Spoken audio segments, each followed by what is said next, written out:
All right, y'all, you've tuned into the new SEC podcast. I'm Randall Ledet Jr. We got Hunter Ziesman here, and this is going to be a preview of Texas versus Texas A&M. We got an extra special guest, once again, back on the channel, Drew Tamu, doing everything in the Texas A&M content space. You probably saw him on our channel a couple weeks ago with the South Carolina preview.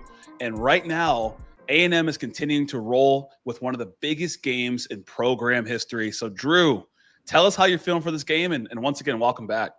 Well, guys, thanks for having me. It was a blast the first time. Glad to do it again. And, man, it comes down to one game, and it comes down to the game for Texas A&M, and that's the Texas game. It's all on the line. Start 11-0, and you're just face-to-face with the hated rival. That's your ticket to Atlanta. That's your ticket to an undefeated season. What a crazy, awesome place to be in this sport right now. And, of course, Texas has a lot to play for, too, a chance to backdoor their way into the playoff. Should be a good one, guys. Yeah, and last time Texas A&M was in this spot, 92 – one game left for an undefeated season, it was the same thing. You had to play Texas, and that's the last one to get to that perfect season. And it's fitting, especially with everything on the line for both teams. You know, A&M sitting in that bye spot, looking to continue that. More importantly, beating a rival, Texas, like you mentioned, trying to backdoor here. They need some movement. They need some help ahead. Mm-hmm. But if they can look impressive in this game, we've seen how the committee kind of values the actual gameplay. Who knows? It's going to be a big one, really big one in Austin. Definitely going to be a big one. You know, first time playing in Austin in quite some time. Obviously, as Hunter mentioned, they played last year in Texas A&M. And Drew, you were at the game last year. So what would you say is the vibes of the game this year, given what we've seen from Marcel Reed, what we've seen from this team going into now a very dangerous road territory spot? Yeah, I'd like to believe the team thrives in the road environment, right? I mean, they went through a 3-game road stretch in the SEC, a rare 3-game road stretch. There was a bye in there to space it out, but, you know, a full 5 calendar weeks away from Kyle Fields. So we'd like to think you're battle hardened in that realm. But speaking from experience and, you know, being at that game last year in College Station, I mean, you're talking about 12 plus years of just kind of like a Cold War of bad blood. Yeah. And it finally makes its way onto the football field, and it makes its way into the crowd. And you certainly felt it. I mean, I don't have to say it, but I was there, and the noise level, just the first time that the Texas quarterback took the field, just the crowd noise was deafening. Yeah. It was screeching. And I expect nothing less from what is sometimes criticized as a wine and cheese crowd. I don't anticipate that to be the case in this game. This will be an electric atmosphere, all hands on deck. It's going to be loud. It's going to be rowdy. There might be trash thrown onto the field if there's a bad call. I expect the full attack from DKR. I look forward to it. I'm sure this team does. I'm sure they're looking forward to thrive in it. And they've taken pride in emptying these road venues. And I don't know if this is the kind of dominant performance where that'll happen. Of course, we'd love that. I imagine it'll be a competitive game.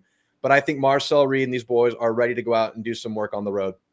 Yeah, I think so. And I think they find themselves in a good spot because of what happened 2 weeks ago. I think that was an important thing for the growth and development of this team, the South Carolina game. That was the game, you know, we had you on to talk about. And it's an important thing, I think, for a team to not get complacent as the season goes on when you are winning every single game, road, home, it doesn't matter. I think that was a perfect timing for them. Not that they needed any extra motivation or kick to be ready for this one, but you've gone through that. Hey, we can't start slow. We got to start hot. And I think this is a great game to start hot, considering that, you know, Texas is going to have some injuries coming into the game, you know, missing Ty Anthony Smith for the first half. So I think it's going to be good. It's good that they went through that to be able to come into this game starting hot. Yeah, and there have been some games this year where there have been some lulls in the first half. I mean, there's that obviously the South Carolina game. There was the LSU game where you had a rough second quarter. You were down at half, and they've had to fight back. And it would be great to put 4 quarters of football together in this game, the culmination of the season, show that ultimate progress, kind of get that ultimate progress report going into postseason. That'd be fantastic. And talk about that South Carolina game that you brought up. I'm glad you did, because I'm on record for saying that was maybe the best thing that could have happened to Texas A&M. It's like you get the benefits of getting punched in the mouth, but you didn't lose the game. Like you still get the W in the win-loss column. So that only matters if you make it matter, though. They have to go onto the field. The moment can't be too big. They can't be too juiced for this game. The Coach Elko talked about today how part of the task of getting this team ready is it's not hyping them up. It's not getting them ready for the task at hand. it might be the opposite. It might be bringing them down a little bit, play within themselves, play their brand of football, but also bring that intensity to match the physicality that Texas will bring. Obviously, they're going to bring that, especially in the defensive line. And that was something that maybe A&M didn't match with South Carolina early in that game. So hopefully lessons learned there. Hopefully lessons learned from the road. Obviously the Notre Dame game early in the year is another road kind of feather in the cap. So hopefully all that stuff pays dividends this game. You're kind of a product of what you've done so far, product of your experiences at this point. And we hope those experiences can shine through. Yeah, and A&M has really shown us consistently who they are all year. One of the analogies I made was, A&M's like a very well-rounded baseball team. If they're not, pitching well, they're hitting well. If they're not hitting well, they're pitching well. They're going to find a way to win the game, and we want to obviously see it for all 4 quarters. What's interesting about Texas is that there's a player who played in the game last year against A&M. Arch came in for, a series or a couple plays, and he's coming off of his best game of the season, right? 389 yards, 4 passing touchdowns, 1 rushing touchdown. We know what Arkansas's passing defense is, and his A&M passing defense right now is ranked 4th in the SEC in terms of yards per game allowed, 181. But Arch is cooking with grease right now. He's super hot. So, how do we feel about Arch kind of continuing to ascend, coming into this game, having the opportunity to have his moment to wrap up the season? Yeah, what a journey for Arch, right? I mean, he comes in with those sky-high expectations, unrealistic expectations. I mean, he probably, to his standards, he would probably tell you this, he didn't even have a passing grade through those first 2 games of the year, especially at Ohio State, mechanically bad, just bad decision-making. And he fell short, and he heard it because the media had propped him up, and the media tore him down, and that's how it went. But since the midpoint of the year to now, especially from the second quarter of the Mississippi State game to now, he's really a different player. Mechanics look good, going through his progressions, and he's really just helping this offense go because the offensive line, good, not great. Receiver core, good, but, at times hasn't helped them out. He is helping everyone out by extending plays, avoiding pressure, stepping through arm tackles, making good catchable throws, giving the receivers an extra split second to get open. Arch is doing it all for this offense. He elevates the offense, and what Texas is probably saying is, we need help from everyone else. Where are the running backs? Where's this offensive line? Receivers? Can you just catch a ball in the first half against Georgia? That kind of a thing. So yeah, if I'm looking at the offense scouting report, it's like I'm circling Arch Manning. That's what it is. He's kind of the engine for the whole machine. And he's a quarterback, obviously he is, but I think it's even elevated given the relative level of play over there.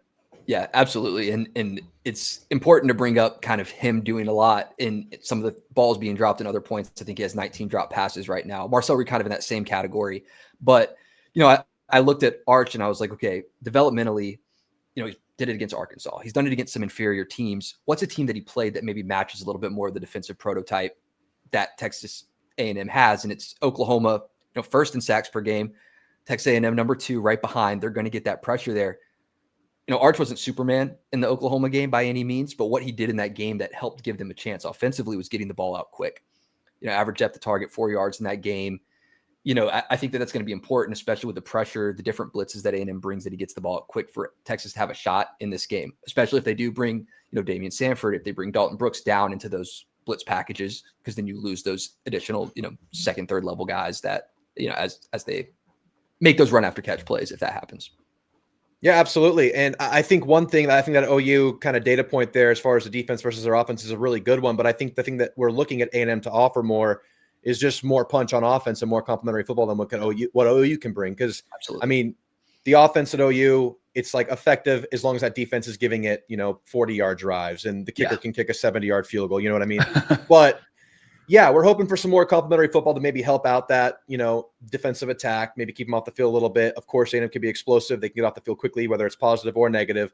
So we'll see. Arch, I don't think A&M's going to give much a better look than OU. That's a really good defense over there. So maybe similar. I like A&M's DB group quite a bit. I've actually been kind of debating this with Aggies recently. What is the general thought on the A&M DB group, who, like you said, is leading a 4th best, yards per game stat in the SEC. I think guys like Will Lee and Des Ricks are having a tremendous year. I think there have been a couple of busts in zone coverage on the year. I think there have been a couple contested balls that A&M hasn't won. But I think for the most part, giving up jailbreaks has not been an issue for A&M outside of maybe 1 or 2 on the year. I think they're covering really well. I think they're getting really good play from the safety position. I think they're supporting the run really well. I think the passing game defense for A&M has a lot to kind of prove and show the world in this weekend. But that's something that, we have to see what happens there, because Arch Manning, like I said, can really make it happen. And those receivers are talented, very talented. Yeah, and it's kind of like the inverse of what Hunter said about who Texas has played defensively. People have kind of been pretty critical of A&M's schedule to date when it comes to them being undefeated in the SEC. And so in terms of potency of offenses and what A&M's defense has had to face, it feels like forever ago Notre Dame was, a shootout in terms of that game. But they've played Florida, they've played Mississippi State, they've played Missouri. They kind of let up a good amount of running plays against Missouri, still obviously won the game. So it's a good defense. It's 4th overall in passing yards per game. It's 7th overall in rushing yards per game. But it's also about who you've been tested. Another thing that you talked about, we've really been honing in on the Texas offense, because I think that I expect the Texas A&M offense to do their job. But Texas offense-wise, you key in on Arch Manning. We only saw 65 rushing yards from Contravian Wisner against Arkansas. They're 14th in the SEC in rushing yards overall per game. It's pretty much a non-existent rushing attack. So I guess the key point to make there is, if A&M mostly focuses on pass defense, they should be good in this game. Yeah, I think so. And a point I also want to make is, don't let this be the game where they figure it out. Don't let this be the game where you're so focused on the pass that the run it starts to develop. And I mean, maybe they do some things different. Maybe they run even more designed runs for Arch. We see them do that at the goal line here and there, but they don't really, go to it too often. And often when he scrambles, he is looking to extend plays and not just bail on the pass. So I think there's some ways they might try to attack that. And it's interesting, right? I mean, A&M has given up some rushing numbers on the year, but those have come against Missouri. I think they're the leading rushing team in the SEC. Yep, come against Arkansas, the second leading rushing team in the SEC. Come against Jeremiah Love and Jadarian Price, the best running back tandem in the country. And the one glaring hole is, giving up like 200 in the first half to UTSA. That's the bad one. But that was week 1. So we're hoping that, we've kind of faced the brunt of the, elite run offenses you'll face for the next few weeks. I don't know. Obviously, Alabama, not a big running team. Texas, not a big running team. But don't let this be the game. Don't let that shine through. Do not let that be an additional factor that's in their back pocket. Because if they get complementary football between run and pass, Sark should be a dangerous, dangerous weapon for them. Sark himself. Yeah, you find yourself in a shootout, and it's tough on a road environment for that shootout. You won the one at Notre Dame, and you just don't want to have that happen again. Now, flipping the script to the other side, Texas A&M offense and rushing, it's going to be something that's important to the DNA of this team.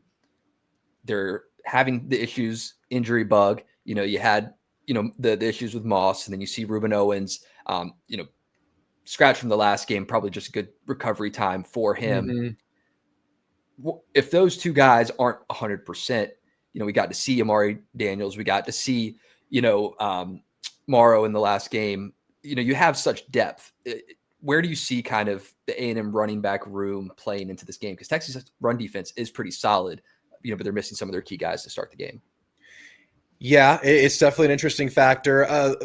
Elko was asked these questions today. He played it pretty coy, especially about Reuben Owens. I believe Reuben will play and be pretty close to 100%. He was padded up, ready to go versus Sanford. Just ended up, having a DNP coach's decision kind of thing. Same thing with Mario Craver whenever we get there. Le'Veon Moss is an interesting one.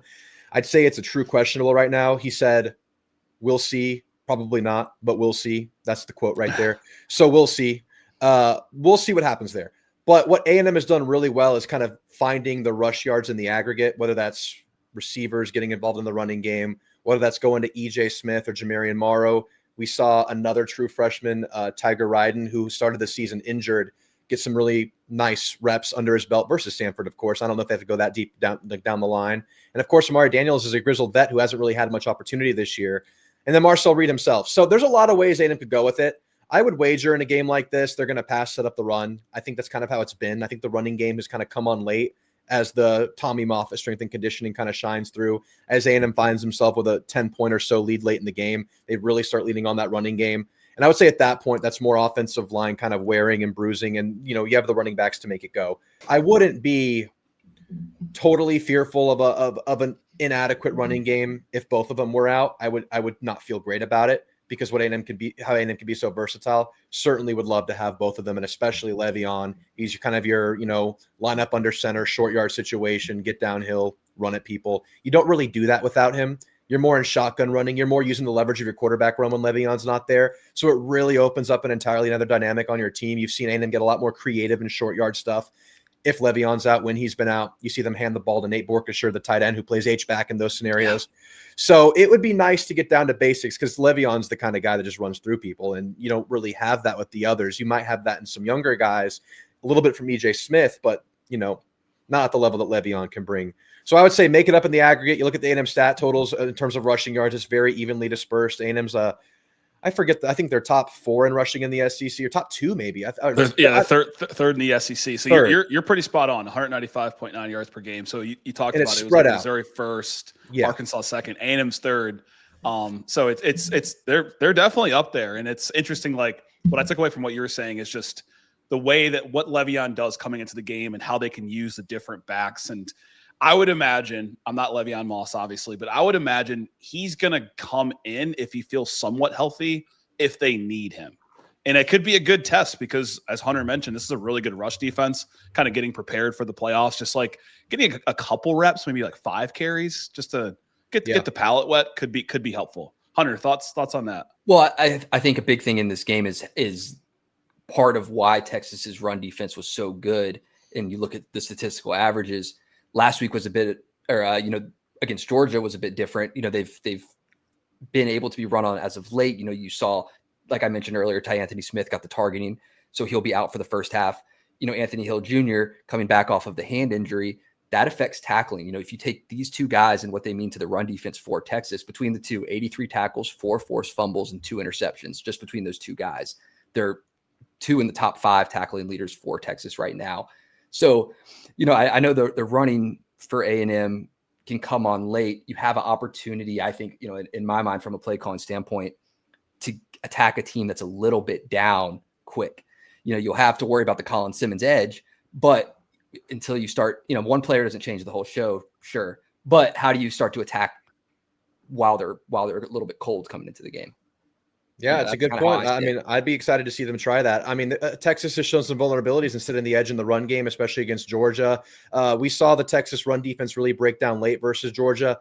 I look at this Texas defense and I really, this whole matchup team for team, the one that I think Texas goes most toe-to-toe with A&M and gives me some pause is just their defensive line against their offensive line. Those are some bruisers. They got some big boys. Cole Brevard's like 240 pounds, Alex January, all those guys. Ethan Burke setting the edge on the strong side. And of course, Simmons on the other side. A&M had some trouble in the first half, kind of pushing bodies in the run game against South Carolina. Yeah. They've cleaned it up in the second half quite a bit, but that is something that, we have to look at and say, hey, are we able to go toe-to-toe with this right away while everyone's fresh? But without those linebackers, it opens up some opportunity, maybe making them make some decisions covering the outside run. It's a good point. Yeah. Well, we'll see what happens. It's crazy to me, like, we do these previews every week, and we haven't even talked about a guy that I'm pretty confident is top 5 in the odds when it comes to winning the Heisman. We had a comment on one of our videos this week where it was like, who would you trust in the clutch? Marcel Reed, Fernando Mendoza, or Ty Simpson? And I immediately went to Marcel Reed because of his performance against South Carolina and his performance against Notre Dame, being able to be that clutch guy. Like, Hunter, thoughts on Marcel Reed in this matchup, having the chance to have this moment for the second year in a row after a full season? I like it. I mean, I like it for him. The experience coming into this game, having played last year, now getting the full year of reps. I think it's important to have that experience, going into the road environment. It's something that he's done so well this year is just develop as a passer. Last year, 17% of his snaps were either a designed run or a scramble. This year, now only 10%. Been able to lean on his arm more. And I think that comes from the developed wide receiver room, coming from just, him developing as a player. So that tremendous growth that he's shown to being a Heisman contending guy, it's because kind of he could do so much and he has great weapons around him. If he needs to go deep, great, but he can give those, quick passes. He can do it with his legs if he needs to. So yeah, I like it. Yeah. I mean, top 5 in Heisman, outside looking in right now, let's be honest, but he's played himself in a year that I would consider very much in his arc as a player, a developmental year where he's kind of improving on the fly. He's still on that upward arc, but he's played himself within striking distance of the Heisman. Now, it's going to take 2 back-to-back Heisman performances for him to get it, I would say. I think he's pretty, the odds look like they're out of his favor right now, but he's not out of the race. So I think it's right there for him. With Marcel, he's improved a lot this year, and it seems more so the stuff he's missing now is just getting sped up. It's lack of accuracy at times. He can go in cold spells, but he's seeing things so much better than last year. He missed a lot last year, zeroing in a lot last year, and none of this is perfect now. But just to see him scan the field and go through progressions now consistently is such a sight for the sore eyes that we saw at times last year. So it's been a great place, a great leader. Would love for him to go earn the Heisman. I mean, we talked about how that's not really the goal, but that is a nice accolade. That's a great feather in the cap for your team. It's great to bring recruiting eyes, great for the program. It's great for everything. And just to get him to New York would be massive. And of course, yes, to go on the road with a guy who's done it on the road a couple times this year, really good place to be, great leadership, great winning attributes. Love to have him. Yeah. And Drew, one thing, just to bring up on, a slight flip side and just to get maybe some, honest thoughts on, he has a lot of turnovers on the year in important games. The thing of those is that he's been able to compensate for it and outplay the turnover problem. He's had a turnover in almost in every P4 game except for Missouri and Arkansas. You go to a Texas team, they're 11th in turnover margin. Is there a concern there, or do you think this is something where he can just continue to outplay it as these games go on? No, it's certainly a concern. That's if he comes out throwing the way he threw versus South Carolina, or even half that bad, that could be enough to lose you a game, because obviously 2 interceptions, 3 additional interceptable balls. I mean, against a team that maybe can punish you more consistently, like a Texas or anyone else you'll play later this year, it can be punishing. So it's very important to get Marcel Reed in that rhythm. I call him a rhythm shooter, because like versus Notre Dame, I think there was a stretch early in the game where he was 1 for 7 passing. But then A&M scores and he's like on a 7 for 7 passing streak and everything looks good. So I think part of this equation, what we did versus South Carolina, was kind of speed the tempo up just a tad, not no NASCAR speed, nothing like that. Just get things moving and maybe get him running a little bit, because it feels like he loosens up when he takes that first contact. He slides for the first time, gets an open field. And I'd like to see an effort to find that rhythm early in games. And I think they will do that. I think we'll see that. If the tempo thing comes, I don't know, but there's definitely an effort to get the right side of Marcel Reed in a given game in a given moment, because that can definitely, that can result in a loss right there.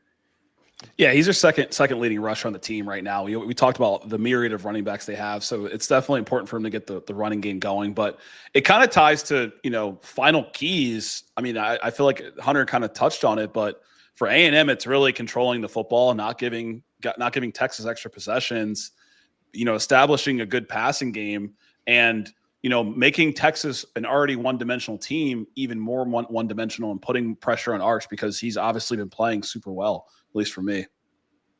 Yeah, I would say so. I would say you absolutely need to keep them one-dimensional. That is so important. They cannot establish a run this game. We talked about that. That's very important.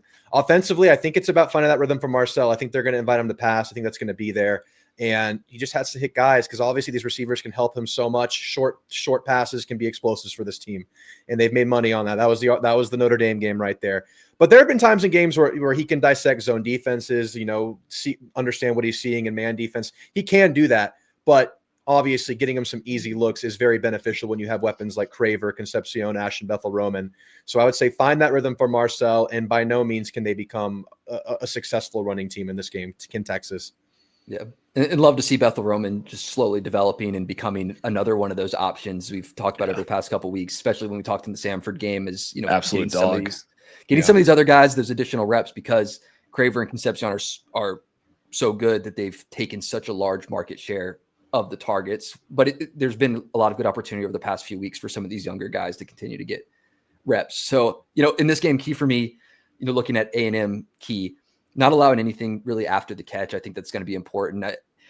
I think we all might know that Texas is probably going to come out, throw the pass to Wingo on the sideline. They've done it 4 weeks in a row now. Maybe they're seeing something up there. Randall, you were there at the Texas Vanderbilt game when they took that one house. Yeah. So, don't let anything up after the catch, because I don't think, if the running's not going for Texas and, your DBs aren't letting anything up great downfield, then it comes down to that, keeping things in front of you. Key for me for Texas, you got to get the running going. That's kind of a core component of a football game. No quarterback is really able to do that super successfully, being one-dimensional. Ty Simpson, struggling with it as of late. It's hard for Arch to do it all. So those are kind of the two things that I'm looking at for this game. Definitely matter there. And so, for everyone that's watched up to this point, Hunter and I are going to give our predictions. If you're a big fan of Drew Tamo, you got to check on his channel coming out Wednesday. He's going to give you his prediction. But I think this game's a shootout. I'm going to say 35-28. I know both of these defenses have areas they're strong in. Rushing defense, obviously strong for Texas. Passing defense has been stronger for Texas A&M. I think it kind of balances out. These teams feel each other out like two prize fighters in a game. It's 35-28 in this one, but I'm taking Texas A&M on the road. All right, I'm gonna be kind of similar there with you. 2.5 point favorite. I'm taking A&M 24-20. I think it's a good game. It comes down to the wire. I don't want A&M to have to rely on special teams right now. From a kicking standpoint, for those issues, especially if it's deep. Randy Bond right now 0 for 3 from 50 plus. Look, if anyone's listening to the channel, I'm an Alabama fan, so the issues that we're having. So I'm no one to be throwing any shade at the special teams unit. But I got A&M 24-20 in this one. Love it. Final thoughts, Drew, and anything you want to wrap up with to close? Yeah, I'm sure the crowd watching can take a wild guess who I'm going to go with in the pick, but look out for that later in the week. I think I'm going to be along the lines where y'all are, somewhere in that margin. But no, man, so excited for this game. I have like this nervous confidence about it. I really can't wait to see this team be tested against the second best team they've played since Notre Dame. The culmination of the season, the culmination of 11-0. How do you finish this regular season? Is this an undefeated regular season for Texas A&M in Mike Elko's year 2? Man, I'd be happy if it was. We will see. We'll see. It's definitely can be a historic one, and it can also be a historic one for Texas as well. And so it's been such a fun season across college football in the SEC. Hunter and I are always talking about it here on this channel. So we do game previews, game recaps, team of the week. Even a lot of people have been tuning into our SEC championship scenarios as well. So as always, thank you for taking the time to watch our channel. And until next time.